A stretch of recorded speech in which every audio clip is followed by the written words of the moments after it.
You may also ask whether your business operations are evenly paced throughout the year, or is there a seasonal peak? This is particularly important in the retail clothing and food industries. Would you lose customers if your new line of clothing were destroyed before it made it to your distributors? How would your customers be affected if one of your major food suppliers lost their crop? Are your raw materials highly specialized and only available from a single source supplier? This relates back to supply chain management. In order for businesses to be competitive, they have to reduce costs. One of the ways to accomplish this is to purchase raw material from only one supplier. How would your business be impacted if your supplier suffered a loss and was unable to provide your materials? In the event that you had to contract with another supplier, would there be a long lead time from order to receipt? Are raw materials highly susceptible to damage? As a business owner, you do not have direct control over the reliability of your suppliers. Depending upon your business relationship with your suppliers, part of your recovery strategies may be to require that your supplier have their own business continuity plan in order to protect your interests. Another area of concern would be technology. What impact would the loss of electronic data processing equipment and voice or data communications have on your operations? Customer service may be the most important function of business today. The ability for customers to interface with you to order product, seek technical service, or inquire about specific products is critically important. Communication between your customer and your company is vital to your operations. Distribution centers are becoming more and more automated. In some cases, people do not physically retrieve products, machines do. This is very common for many businesses today, particularly in the retail catalog industry. Losing power or communication could make it nearly impossible to either locate your product or to distribute it to your customer in an acceptable time frame. Are there interdependencies between your facilities or with corporate headquarters that could multiply the impact of any loss?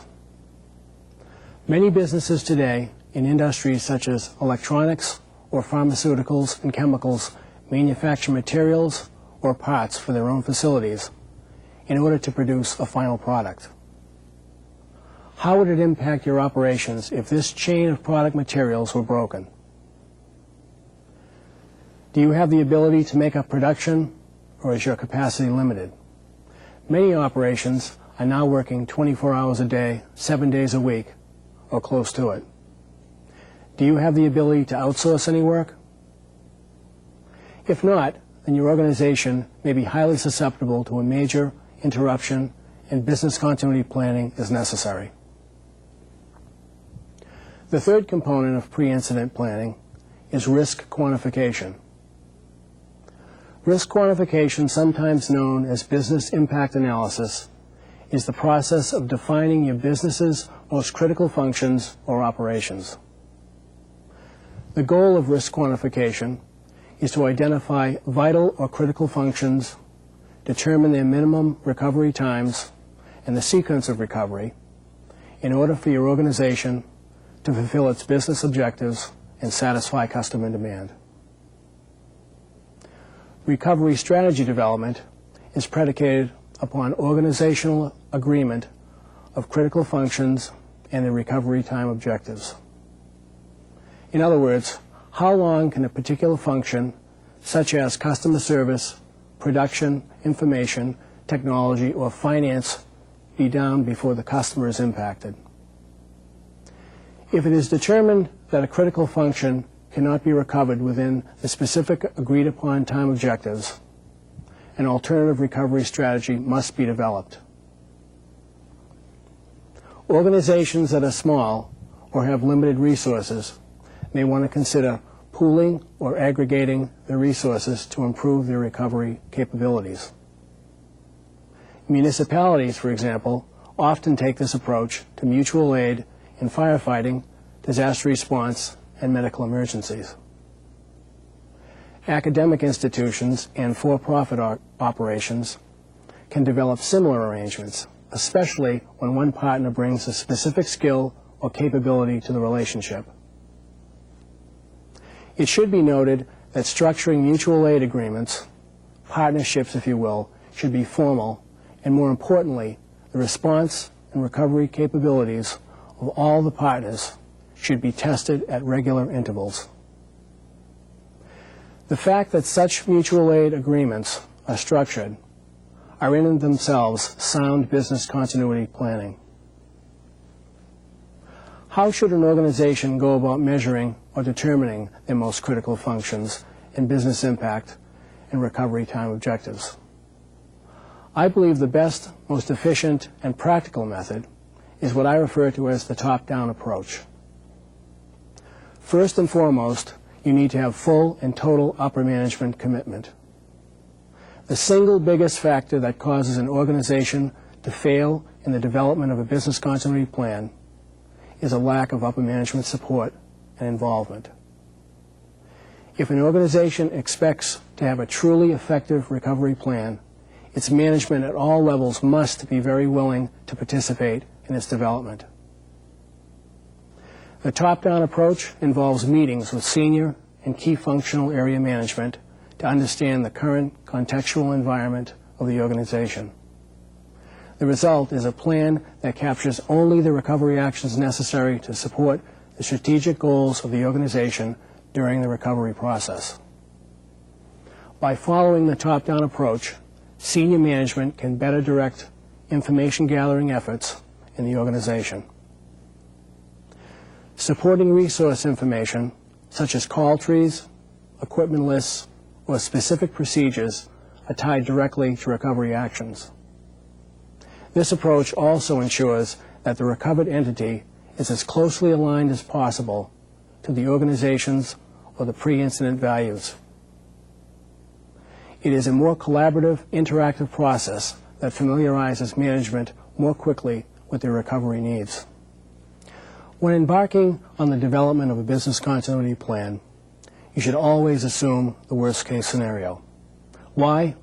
The answer is relatively simple, in that doing so assures your plan will be sufficiently robust to withstand the darkest of times, the events that otherwise would bring your organization to its knees.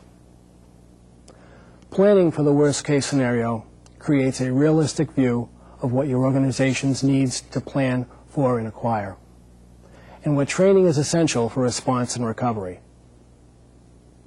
By planning for the worst-case scenario, you eliminate the need to create numerous, time-consuming, and costly what-if scenarios.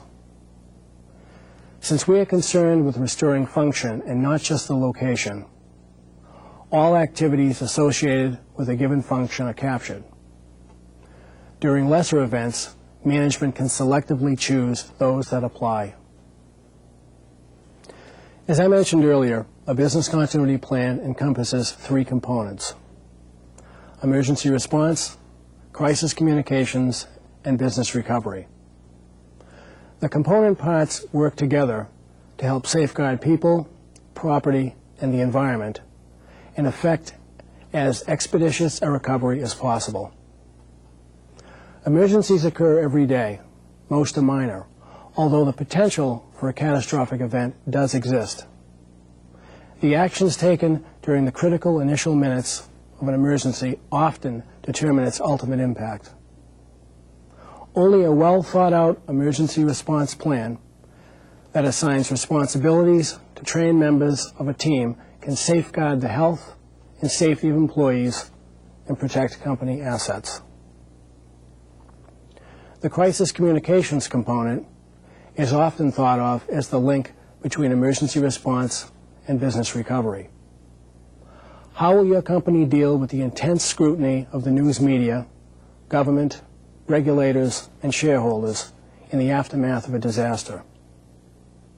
The disaster could be a case of product tampering, environmental pollution, a major security breach, or a fire. Your crisis management team must be able to effectively communicate with the organization to quickly and accurately gather facts. It must also communicate effectively with the news media, government officials, customers, suppliers, and shareholders. Negative information must be presented in the best light possible. An effective crisis communications plan will help management make difficult decisions more effectively and more efficiently under duress of an emergency. It also helps management communicate effectively with the public to maintain a positive company image. The third, and perhaps most time-consuming plan component, is business recovery. The recovery portion of the plan documents the alternative recovery strategies developed by the organization and the sequence of recovery based on the recovery time objectives for each of the critical functions. In addition, all the supporting resources and information are documented to support the recovery actions. When a crisis hits, you should not have to spend more time making sense of a recovery manual than you actually spend recovering. In order to better understand the three planning components and the relationship to one another, we've developed this graphic. When an incident is detected, tactics documented in the emergency response plan are executed to control the scope of damage. If the event is serious, communication plans are used to gather and disseminate information. Recovery strategies outlined in the business recovery plan are employed if the expected downtime of the facility is unacceptable. The execution of each component of the plan and duration of each phase vary depending upon the nature of the incident. In the increasingly globalized and technologically based environment of today, risks have increased geometrically due to the increased complexity of what we do, particularly the cultural, regulatory, and market dynamics involved when we go international. Integrated risk planning and management will be an increasingly important competitive advantage for those organizations that have the vision and commitment to make it their antidote against unexpected downturns in their market and business environments. Technological risks are also a growing concern, especially with the speed of innovation and adaptation that we experience today. Organizations must be capable of managing their liabilities in this regard, particularly if their intellectual capital is at risk of losing value and market leadership. For example, educational institutions must all make an effort to identify their most valuable academic resources and expertise in order to protect and manage them optimally. Government agencies must also assess the value of experience and the reputation of long-time public servants before implementing across-the-board administrative reform or other programs which greatly have an impact on the organization and its human resources.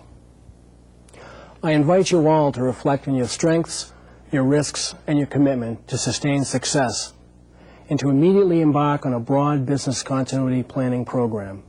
I will assure you that it will be one of the most rewarding efforts you will ever make for your organization.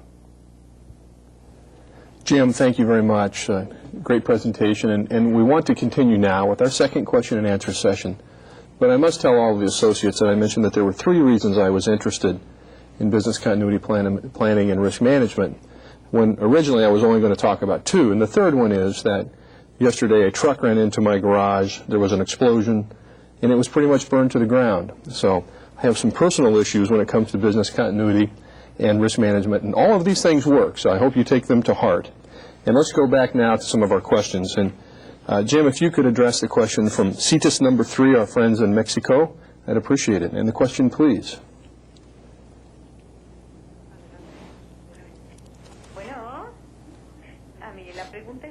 The question is, from CITES number 3, what is the percentage in which the insurance companies accept insurances against natural disasters, natural hazards, as opposed to the insurances against threats caused by men? Because hurricanes are one problem, you know, people stay home with their little animals and so on and so forth.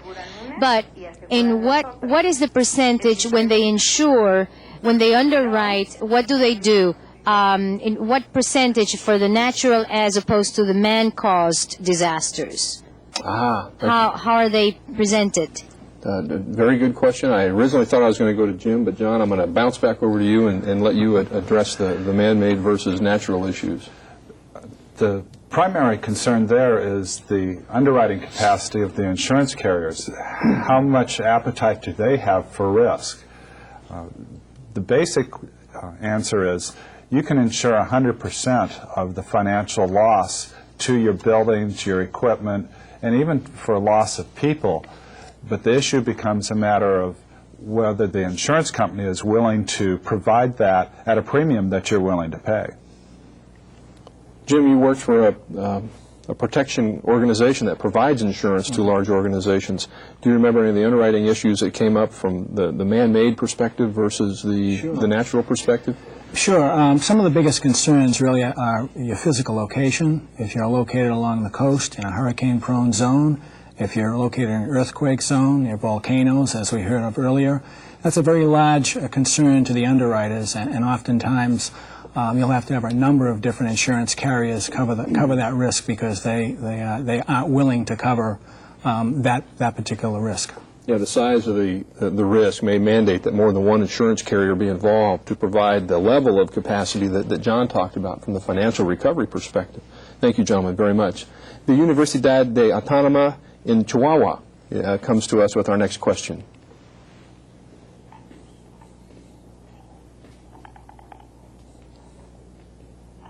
Sí, un momentito. Aquí está la pregunta. Sí. How can an institution, a higher education institution, protect the team, the specialized team, or let's say the high technology equipment? How can you actually protect your equipment, your technology equipment? Okay. Very, very good question. And I think there's two phases to that. The protection, Jim, I'll come to you on this one, while you're doing your analysis, and then perhaps a response team protecting technology and people during a response. So if exactly.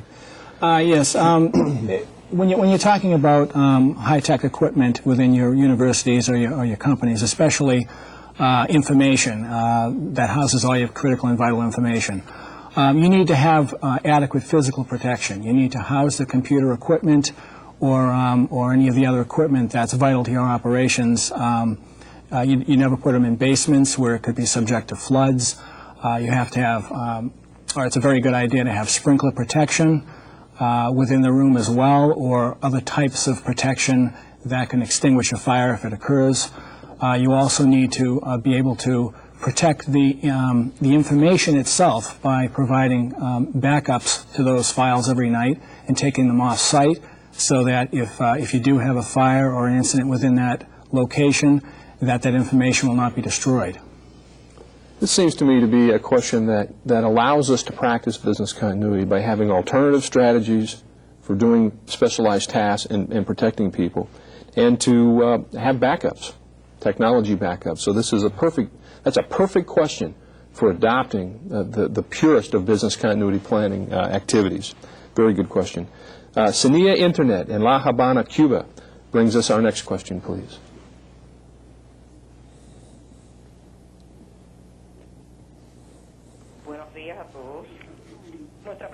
Our question is the following from Cuba.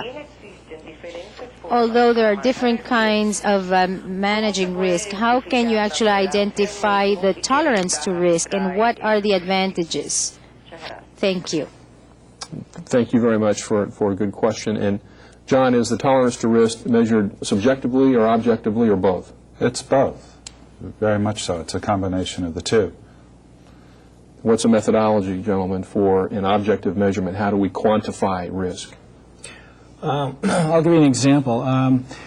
If you're if you're looking at your particular computer equipment, as we were just speaking of, and you were looking at the reliance of the end users on that particular information for that, I mentioned earlier the importance of backing that information up, and I think that's critically important. You need to understand who uses the information, when they need to use that information, because if they don't have that on hand, then they may not be able to continue the operation of their business as well. So that's fairly easy to measure, just getting together and assessing that criticality of that information.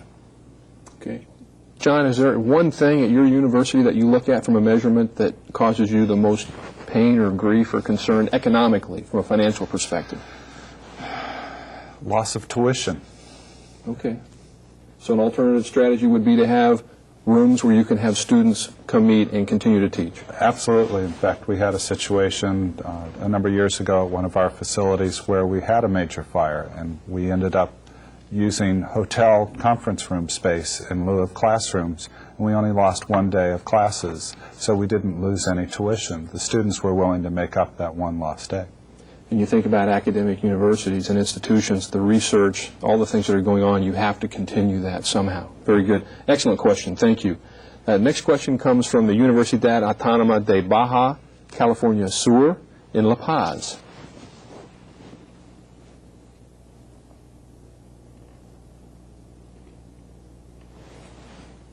And do we have a question, please?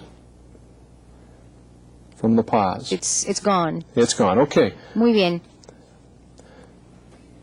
We will be taking a question then, yes, from the Unova Zamora University in Michoacan, Mexico. And the question is this: where within an organization should the risk management and business continuity function reside? Let's go with the business continuity function, Jim. Where should it reside? Within an organization? Yeah, within any organization.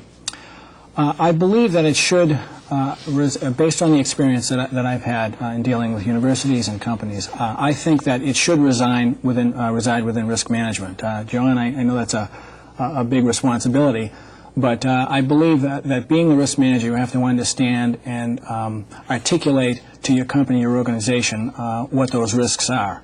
And so I think that's really the location it should be housed. Okay. You agree with that? Just yes or no? Yes. Yes. Risk management is a good place. I think because there's a lot of financial implications. Yes. Very good. Baja California Sur, the Universidad Autónoma from La Paz is with us again. And your question, please. Okay. Okay, let's go. And the question really is this. What are your thoughts, gentlemen, on the use of commercial business continuity software? In other words, commercially available planning software to develop plans. Jim? That's a question that I receive all the time from many of our clients. There's a lot of commercial software developed for business continuity planning in the marketplace. The prices, can be very low and also be very high. The concerns about using commercial software are that sometimes you rely too much on filling in the blanks, gathering information, putting it into the data. It's really a data bank, and they're designed to help you assess the information, the criticality of the information, and then to provide a business continuity plan. I would recommend that if you use commercial software, that you have to have tremendous commitment by your organization and a group of people dedicated to the use of it. That's usually the stumbling block which we run into, and I normally think that the best way to do it is bring people together in a steering committee, as I mentioned, and do the risk evaluation yourself. I think this is an essential question, and Jim, thanks for your response. And I want to take 1 second to, John, ask you, because you are also a professional business continuity planner on top of being a risk manager. What are your thoughts about that versus consulting versus having software to help you design your plan?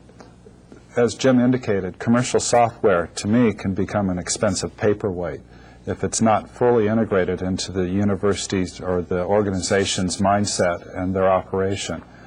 Facilitating the thought process and helping with the planning is where a software product is most useful, but relying upon it to be able to throw a switch or punch a key on a computer and have the software give you an answer in the middle of an emergency is not sound contingency management. Very good. Thank you, gentlemen. And we're going to go back to the Universidad Autónoma California Sur in La Paz. And your question, please. I am here now. Thank you. Good morning from this paradisical place. We have a question for you. How do you incorporate a risk manager into the economies of underdeveloped countries where there are not enough resources or culture as far as that risk control both in the government as the private sector? There is no culture of this. Therefore, you also were talking about how in the United States you have more risks of crime and delinquency and all of these problems in work. How can, in the workplace, how can you actually mitigate the degree of exposure? How can you prevent this from happening? How can we not follow in the footsteps of the U.S. in this regard? Well, I think there's a way to do that. John, take the first part about developing the risk management function in a resource-strapped area, if you will, and then Jim, you can talk about the continuity piece.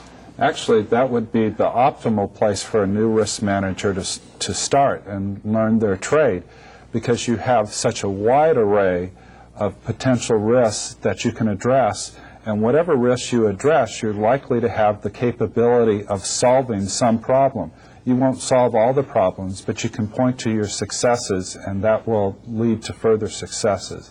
I think that's a wonderful situation to start with. Managing the issues of students and crime and delinquency, as they mentioned. What are your thoughts on that, Jim? I think it all comes down to awareness and training. I think that that the company, the university, the respective organization has to take a proactive approach to understanding what some of the underlying issues are within your company or organization that may be bothering employees. They may be work-related issues, it may be personal issues, but you need to understand what those issues are. And we do a lot of consulting in that area where we will consult with various organizations to help develop awareness and training programs related to workplace violence so that these issues will not occur and that employees will understand that they have places to go and people to talk to. It seems like we're stressing the value of sound process here, gentlemen, and I think I'd like the audience to recognize that once the process runs and you adopt the philosophies, chances are you're going to set yourself up to win. You're going to be doing the right things. Our next question comes from the Centro Universitario de Tijuana in Tijuana, Baja California. And the question, please. Good morning from Tijuana. Thank you for these excellent presentations. Dr. Watson, I'd like to know if in the case of universities there are fewer risks, intrinsic risks in their functioning, in their operations, rather than a private enterprise or in a government agency. Very good question. My personal response to that, when I get asked the question all the time, is a university is basically a small city. So yes, we're very much similar to a government, much more complex than your typical manufacturing operation. In our case, we operate fire department, police department, television, radio stations, newspapers, bus services, food services, housing, housekeeping, roofers, plumbers. The whole variety of support services are all in-house operations. Sewer systems, telephones, computers, it's all part of the operation. So it's a very broad-based situation. It makes for a very challenging daily activity. Jim, you see that in your analysis in the universities you work with? I do. I sort of compare universities to large multinational organizations. I think there's a lot of large organizational structure. There's a lot of people that you have to deal with within a university as well as a large company. So it becomes a more challenging task to develop business continuity planning. Very good. Thank you. Excellent, excellent question. The next question comes to us from Santo Domingo from CEDOPEX. And the question, please.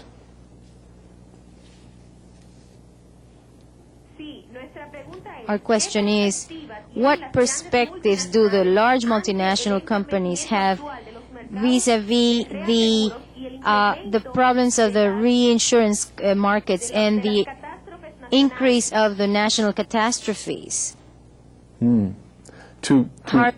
This.